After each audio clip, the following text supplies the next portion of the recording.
and it's killing me. You've been sitting there so graciously, and I can't wait to talk to you about Side Door and everything else, but we would love to hear one tune if you wouldn't mind, Yeah, my friend. sure. Yeah, you're there, you're ready? Topical enough for you. Cold in the summer, which, we could call it flu in the summer, but we'll see.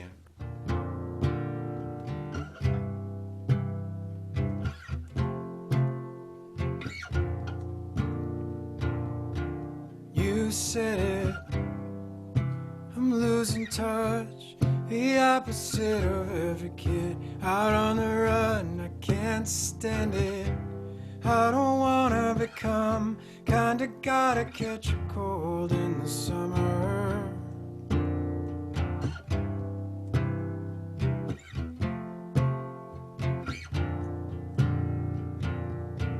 Daily shaver, coupon saver, collect the paper, wander the neighborhood. If this is real life, what was all that racket before? Careful what you sorta kinda ask for. You said it, I'm losing touch, the opposite of every kid out on the run. I can't stand it, I don't wanna become kinda gotta catch a cold in the summer. In the summer, in the summer, I ain't gonna catch a cold in the summer. If it's not one thing, it's another. But I ain't gonna catch a cold in the summertime. Sweet cul-de-saccharine, top up the margarine, universal ADD, helicopter parenting. I don't know where the gig is, I don't know if it's cool, but I still get lost in it, and I got more to lose.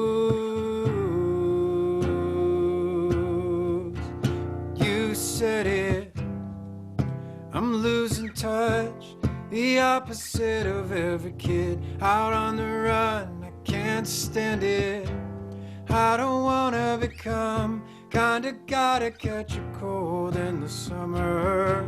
In the summer, in the summer, I ain't gonna catch a cold in the summer. If it's not one thing, it's another. But I ain't gonna catch a cold in the summertime. Oh, these quarter life blues, I might make it through these quarter life blues.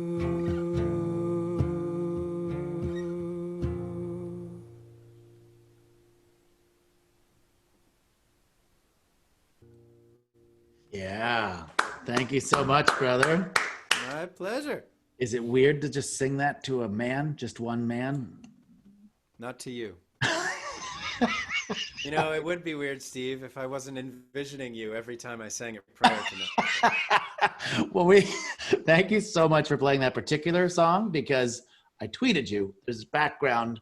My daughter, who's 5 now, was probably 4 at the time. We were listening to that song on the radio, and she says, Daddy, how do you get a cold? How do you get a cold in the summer? I'm like, well, I mean, you don't want to. I mean, you don't want to get a cold in the summer. It happens sometimes. She goes, so this man doesn't, she doesn't, I have no idea that I'm, familiar with you.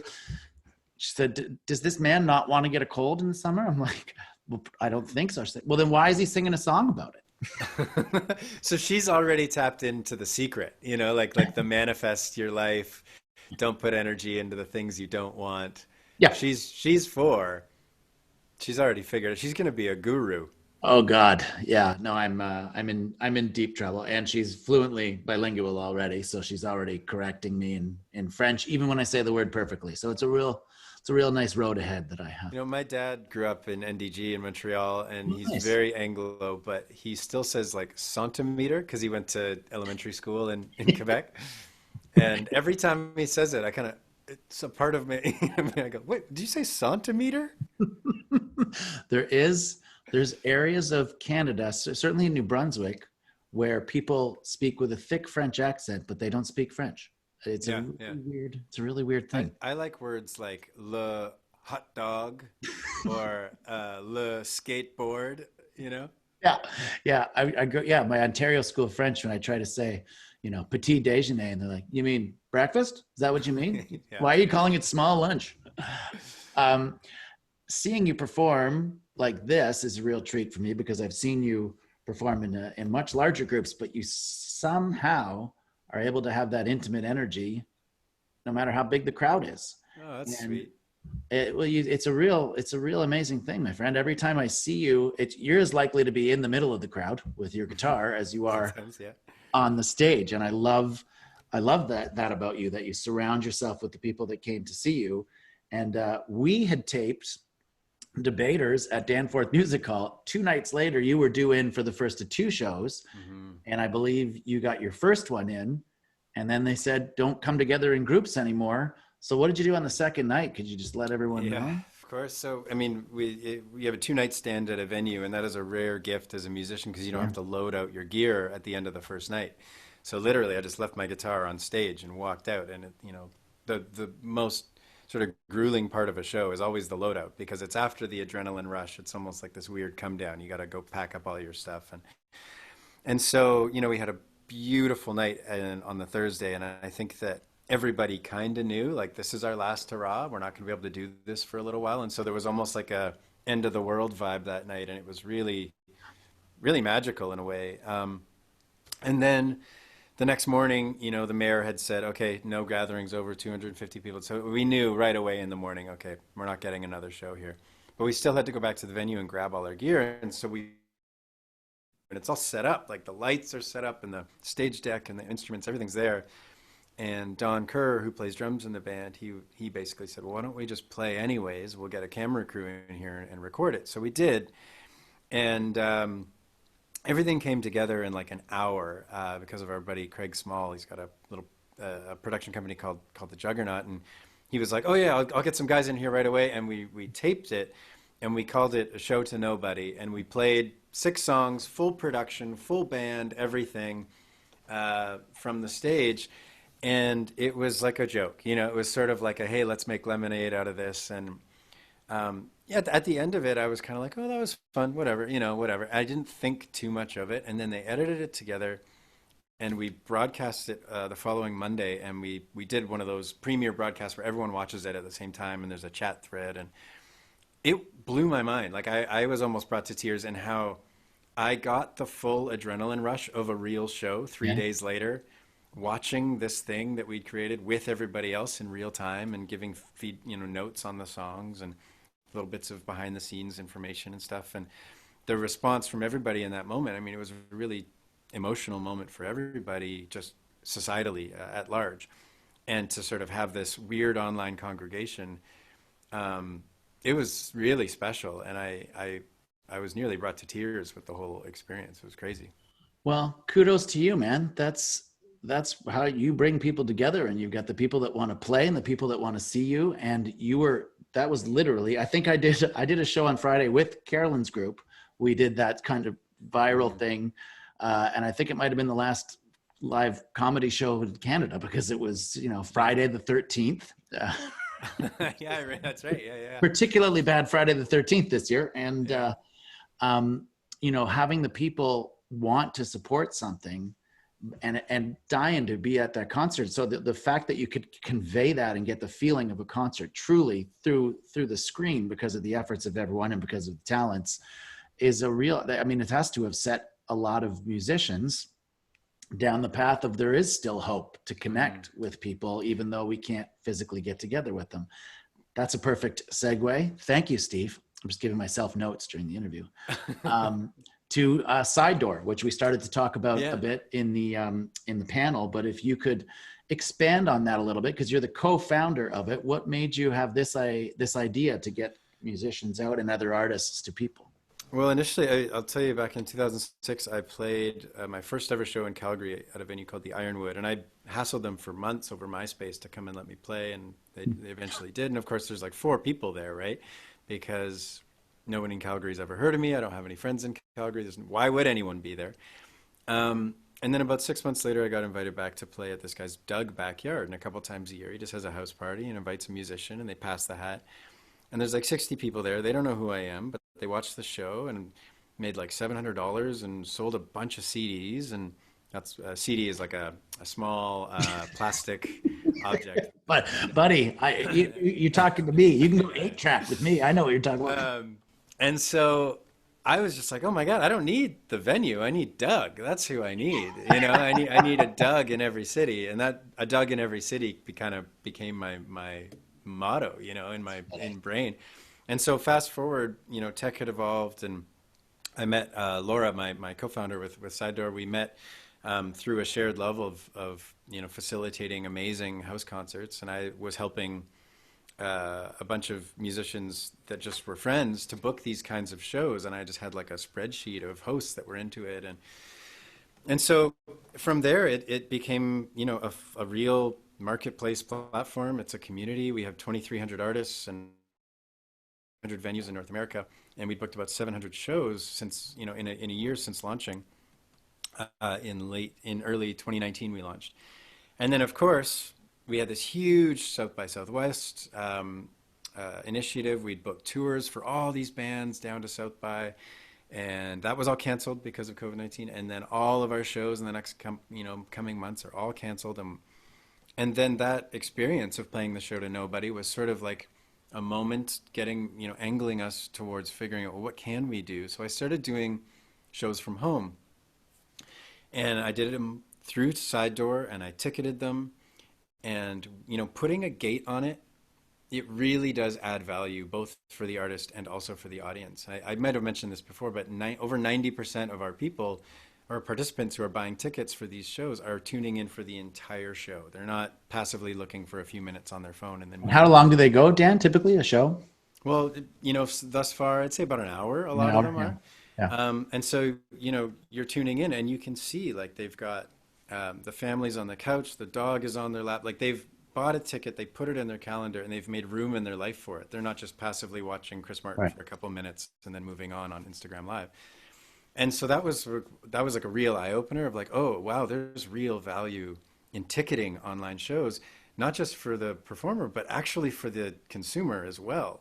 And it makes it clean, and it makes it you're not relying on donations. It's like a clean transaction. And so these experiences, Zoom has a capability of 1,000. And so we've done 600-700 people at a time on these shows. And you just instruct, sorry, I'm just trying to figure out how that all works. You instruct everyone to mute themselves to watch, do you? Well, as an administrator, you can mute the crowd, so you Oh, can control it. Yeah, so it does really work best with a co-host. So the best shows so far have had like sort of the artist performing and then somebody either remotely, like I've got a friend named Mark who did it for my last show, and he's at home and I'm at home, but he can remotely administrate the oh, show as it's going, and he can, kind of pull questions from the audience and unmute them and pull them to the forefront, and they can ask a question and everyone sees, and then I can respond in turn. And so it really is a new kind of interactive situation. And we've had feedback from people saying that they felt more connected to these shows than even real shows that they've been to in real life.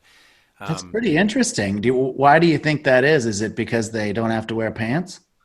it's probably actually totally because they don't have to wear pants. They can do it on their terms. Like they can show themselves, they can not show themselves, but you can Right. see different participants and you can interact with the audience. And it's been so special. And we had a big write up in Billboard the other day, and I've been taking cold calls from all over the industry, and I think it's really interesting how instead of just the classic thing of like, hey, broadcast your art for free in the hopes of exposure, you will have more value, more experiential value by even if you only had 20 people buy a ticket. To play an intimate show for 20 people might make you more money and actually provide a better experience for everybody. So we're really pushing interactive, valued, hard ticketed online shows, and thus far the response from everyone involved is just through the roof. It's really, really interesting. And the comedy world is kind of struggling with this now and trying to figure it out. And different comedians are putting things out there in different ways. I like to learn things while I'm doing things. So that's why I'm doing it this way. But there are lots of comedians just doing, shows, and they are doing very well. People are tuning in. They realize this is your show, and I'm just going to do my jokes, and hope people like them. It's always been I love comedy and music together, and I love when they can come together. Comedy's just that it's a bit of a different thing where the audience is sort of your instrument in a way, you need to be able to read them. Yeah, you react to the reactions, and so it's a big challenge in comedy, but I think that comedians are starting to realize what this is. And frankly, as a comic with 2 young kids at home, I was trying to figure out a way to become a stay-at-home comic anyway and not have to tour that much. So yeah, exactly. It came at a pretty good time. Well, Danny Michel played a show yesterday. He lives in the middle of nowhere in like rural Ontario, and he's tired of touring in general. Yeah. And he had such an incredible experience. He's like, I want to do one every week of my life until forever, like regardless of, moving beyond this current crisis. Like, I think that what this is going to teach us is that there is a real room for high value experiences that are online.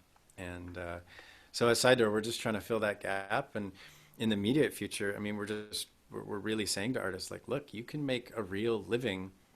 This doesn't have to be a crisis. This can be a moment where you might actually make more money playing Side Door shows than you were doing before. Pretty amazing. I honestly never would have thought that. And so not only are they, not only can artists survive through this, but with a little ingenuity, and that's what artists do, can actually thrive through it. Now, one thing I do want to, you've met so many different musicians, you've put together so many different people. You've mentioned Danny Michel now, and I love Danny Michel. Are there any other artists out there, Canadian artists, people should be looking for that you can tell us about? Big time. Well, Sarah Slean's got a show on sale. There's so many in the pipeline that are like mid-show booking that are going to have them up and live. My pal Gordon Gardina, who played guitar in my band for many, many, many years, he's going to do a solo show. He's one of the finest guitar players in the world. Oh. I think Justin Rutledge is going to get a show up and running pretty soon. There's a lot of songwriters, but also a lot of different kinds of musicians as well. Pop, and again, Side Door handles things that are not music too, right? We've got comedians on the platform. Lecturist Alan Cross has done about 40 Side Door shows. The history of I love Alan Cross. So he was going into people's living rooms and, just having 40, 50 people at a time. And he was just talking about music and taking questions. And so, that just reminds me, I need to send him a message and say, hey man, get online. But, yeah, that's true. It's really exciting right now because we've been talking with festivals that are having to cancel their entire season and saying, hey, you could do this online and we can help you do it. And that's really exciting, is that we could, populate in the very immediate future just hundreds of amazing experiences on Side Door through curators. We actually have fundamentally, when you book a show on Side Door, traditionally the host and the artist can negotiate a split because sometimes the host wants to make some money. So in this case, there is no host because it's just the artist. So what that does is the way our ticketing IP works is that the revenue is held in escrow and then split at the point of sale. As soon as the show is over, it just gets dispersed automatically into everyone's bank account. So you can have promoters. So we could have like whole seasons of, Just for Laughs could promote a show through their channels and then take a cut of the show. So it's all built in. I mean, Just for Laughs is doing okay. So I would say, yeah. I loved what you said with Carolyn in the panel about a charitable connection. Absolutely. Great way for artists who want to, support themselves, which is important, but also support the causes that they really stand for, which is what this has all been about today. So Dan, thank you so much for doing this, man, and taking time out of your busy schedule and playing that song, which is relevant in a lot of ways in the world that we're living in. Mm-hmm. And I hope to see you very soon, my friend, either through a screen again or preferably. Maybe IRL. What's that? I said maybe even IRL. Maybe IRL. Yeah, we'll have to come up with new acronyms for these meetings. But thank you so much, man. And pleasure. Best with everything. And I'm sorry I held you up during lunchtime. Go, those boys. That's okay. I'm gonna go quick before those boys eat it. That's right. Thanks a lot. Cheers.